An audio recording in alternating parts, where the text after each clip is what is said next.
Polling का अभी जो ट्रेंड है वो बहुत अर्ली ट्रेंड है।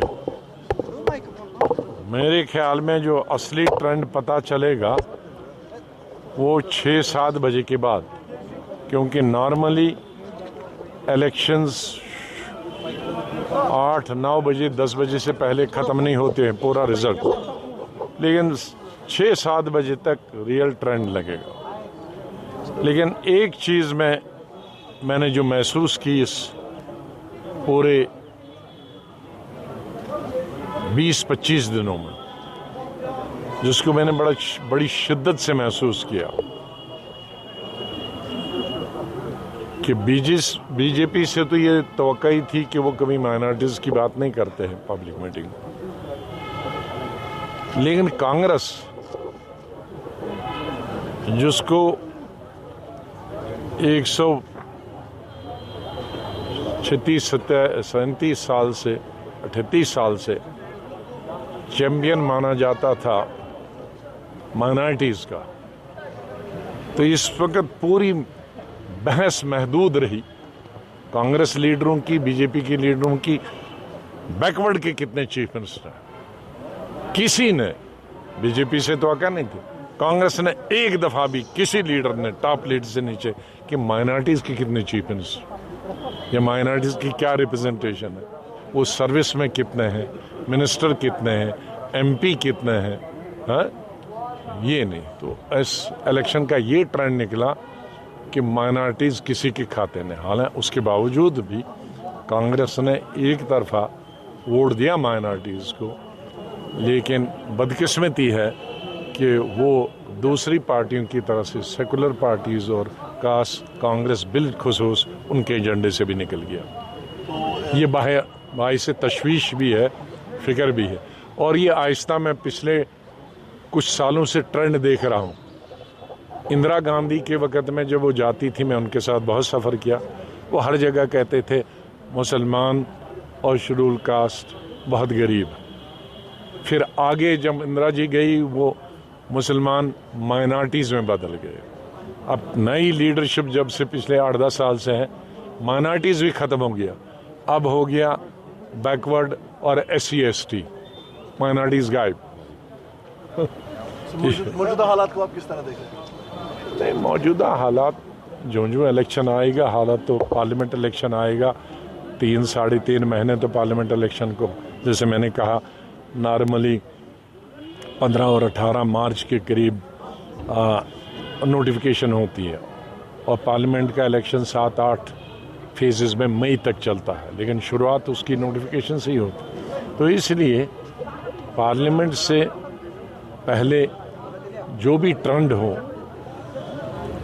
उससे पार्लियामेंट पे भी बहुत असर पड़ेगा, इतना ही कह सकते। जहाँ पे अभी इलेक्शन हो रहे हैं तो किस तरह आप रिजल्ट को देख रहे हैं, चाहे वो मध्य प्रदेश हो? मैंने यही बताया ना कि अभी बहुत अर्ली है, सवेरे है। अभी ट्रेंड पर ये कहना कि क्या क्यों हुआ, अभी जो मैं महसूस कर रहा था, एक सब लीडरों की स्पीचेस, वो मैंने आपको बताई कि माइनॉरिटीज़ कांग्रेस के एजेंडा से गायब। DPIP को कहाँ देख रहे हैं सर आगे? इंशाल्लाह बहुत आगे बढ़ेगी। आप चेंज तो देख ही रहे, बदलाव। मैं उसको पिछले साल भी मैंने उठाया था कि उसको 2 महीने से नहीं, 4 साल से बंद थी। और मैं हमेशा कहता हूँ कि मजहबी आज़ादी सबसे बड़ी ज़रूरी है। आज़ादी की एक निशानी होती कि सबको अपनी नमाज पढ़ने का, नमाज पढ़ाने का बराबर हक होना चाहिए, और जो कि हमारे कॉन्स्टिट्यूशन में, हमारे आईन में है। और इसी तरह से मीरवाइज साहब भी और बाकी जितने भी उलमा हैं वो रहा होने चाहिए, और उनको खुली आज़ादी होनी चाहिए अपने मज़हब की इबादत करने की और दूसरे लोगों तक पहुंचने की। बिजली का बड़ा बहरान है, आप भी चीफ मिनिस्टर रहे हैं, आपने स्टेट को चलाया है, इतना बिजली का बहरान नहीं था जो आजकल है, बहुत ज्यादा कट होती है। मैं पिछले साल जनवरी फरवरी में ही कह दिया था कि पूरा साल बहुत मुश्किल होगा, क्योंकि आप में से सबको मालूम है लेकिन इधर ध्यान नहीं देते। पिछले साल बर्फ न होने के बराबर हुई और ये बर्फ होनी चाहिए मार्च में नहीं, अप्रैल में नहीं। बर्फ हमारे पहाड़ों पे होने, हिमाचल या जो हाइड्रो इलेक्ट्रिक पावर पर मुनस्सिर हैं, जिनकी बिजली दिसंबर और जनवरी में बहुत बर्फ होनी चाहिए, जिससे हमारे पहाड़ लदे होने चाहिए।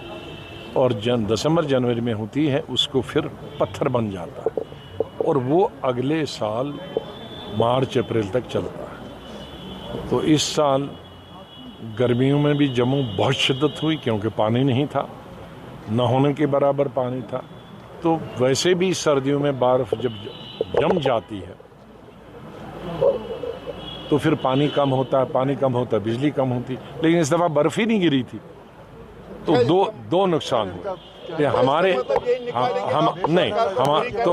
नहीं बारी नहीं कर रहा हूँ, मैंने कहा ये जानकारी भी होनी चाहिए, आदमी इंसान को जाने। इसका एक ही इलाज है, दो इलाज है, वो तो बड़ा इलाज है कि हमारे जितने भी प्रोजेक्ट हैं हाइड्रो इलेक्ट्रिक के, चाहे वो कश्मीर से हैं या चिनाब वैली से निकलते हैं, इन्हीं जगह से हैं और जो बन भी रहे हैं, उसकी बिजली नेशनल ग्रिड में जाती है और उनको हम वहाँ से भी खरीदना पड़ती है। जब तक कम से कम 50% बिजली हमको नहीं मिली, मैं ये नहीं कहता कि पूरा, क्योंकि इन्वेस्टमेंट गवर्नमेंट ऑफ इंडिया की होते, दरिया तो सबके कॉमन होते हैं। जब तक 50% बिजली रियासत को, जो हमारी रियासत से निकली, वो हम ही को नहीं मिले, और दूसरी स्टेट को, जो भी गवर्नमेंट है उसको इस बर्फ को देखते हुए, जैसे मैंने पिछले साल दिसंबर जनवरी में अंदाज़ा लगाया, तो सरकार को भी अंदाज़ा लगाना चाहिए था कि अगले